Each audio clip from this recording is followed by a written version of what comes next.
Oops, I did it again. Welcome back to the channel, guys. If you don't know who Britney Spears is, then you probably missed that joke completely, but that's fine. You're not here for jokes.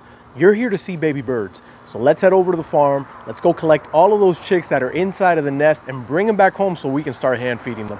Oh, Jesus, it's heavy. Let's go get some babies.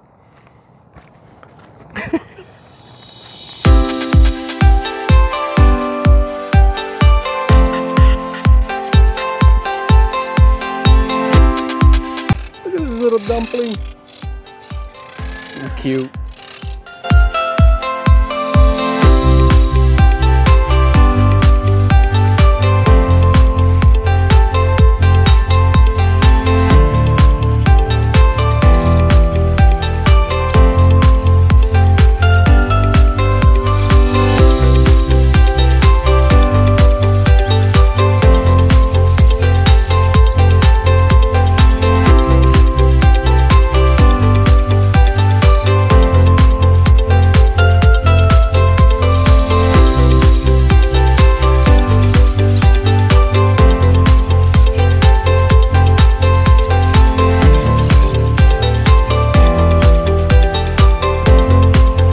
Look at how tiny this one is.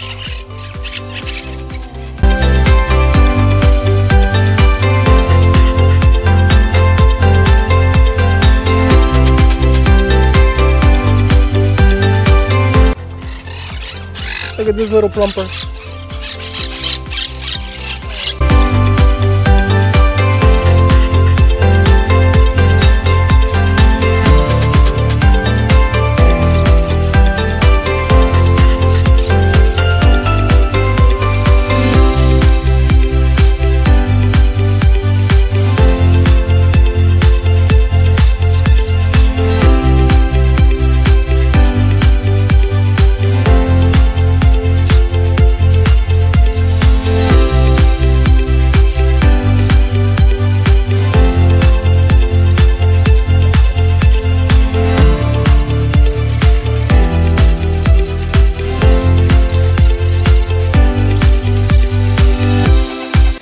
They're not too happy that I'm taking the babies.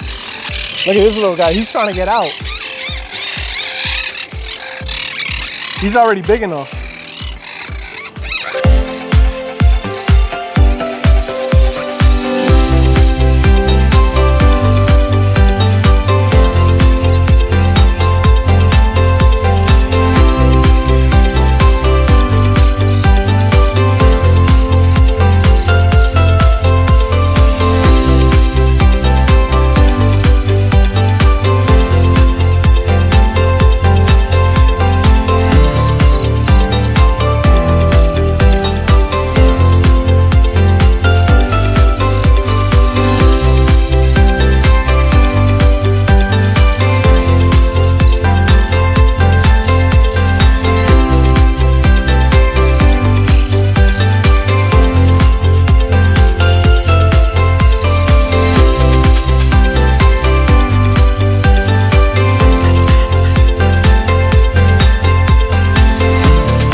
Look how good they're feeding them.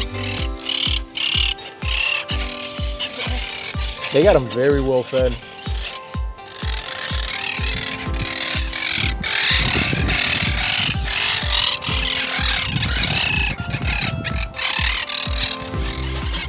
Look how cute this one is.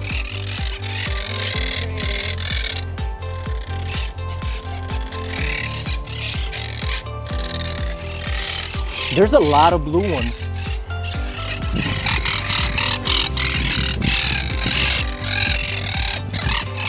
We got another blue. Yeah, and they're pooping.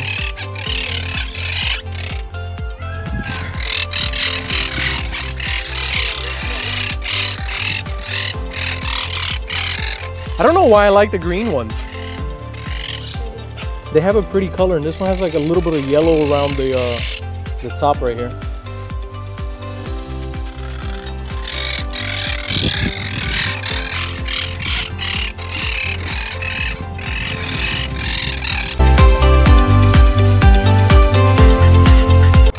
That's it. 2, 4, 6, 8, 10, 12, 14, 16, 17 chicks. Look at this guy, he's so tiny. We gotta go put him in the incubator. Try to keep him warm because he's still too little. I can't believe I'm doing this again.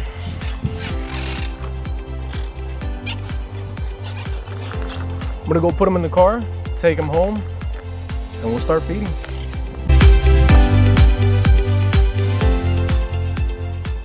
All right guys, so we got everybody back home safe and sound. It is the following day. Yesterday there was no need to hand feed any of these because it was very late in the day when we pulled them from the parents and all of them had food in their crop. I have a feeling some of these are gonna be easier to hand feed than others. For example, all these chicks range in ages. We have some that are tiny, a couple days old, and then we have some that are very old, almost fully, completely feathered. And I have a feeling these guys, the ones that are fully feathered, are gonna give us the hardest time to feed because they're used to their parents feeding. They're not used to us. Ideally, when you pull these chicks out, this is what you wanna see. The perfect age for pulling them out and hand feeding is something along the lines like this. This guy is roughly around 2 weeks old. He still has fluff on him, but you can see that the feathers are starting to come in. They accept the food very well. The ones that are fully feathered, it's a little bit harder. We'll get them there with some patience.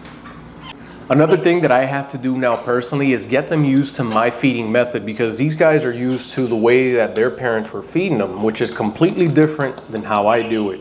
I like to do it with a soft tube and a syringe, and I go directly into the crop. I don't like to spoon feed to the beak. It takes too long, especially when you have this many chicks to feed.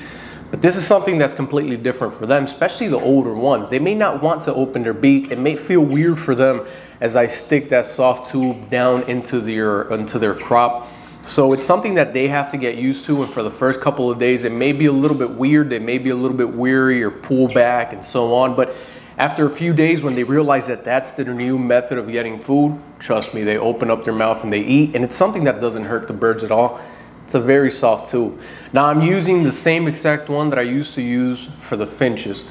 Why am I using that rather than a bigger syringe that holds more food? Well, these guys, especially with the older ones that are used to getting food from their parents and they're a bit wary of me, I didn't want to get a big syringe and get something where I'm dumping too much food and they pull back and all of a sudden they aspirate. So I feel more comfortable, or I feel safer using something that's smaller, pushing small amounts at a time. Once a couple of days pass and I notice that they've gotten used to the way that I'm feeding them, I'll move on to something bigger where I can just fill their crop quicker and go through it faster.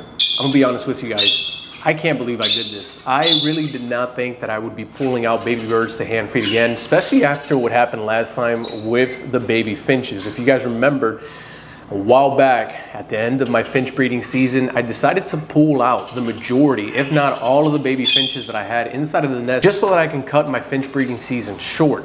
And then I was stuck hand feeding those guys for a very long time because the majority of them were small. After I finished hand feeding all those guys, I said, you know what?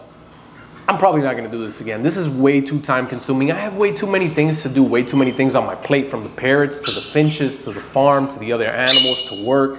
It's just way too much.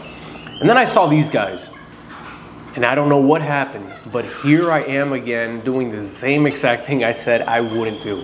Now, luckily for these, my wife is gonna help me out. She's gonna take the majority of the feedings, she's gonna handle them the majority of the time and get them ready and socialized, while I get to focus on a couple other things. And in the meantime, I get to make some videos on them, show you guys their development, show you how fast they've been growing, and hopefully, in about 15 days or so, I'm gonna have a whole bunch of little baby parrots crawling all over me. That's the plan. So we have all of them over here after getting fed. They're all huddled up in a corner trying to go to sleep. And then we have the rebel. He's just sitting in a corner looking out, remembering the good old times in his nest before he was taken. Poor little guy. All right, buddy, come over here. There you go.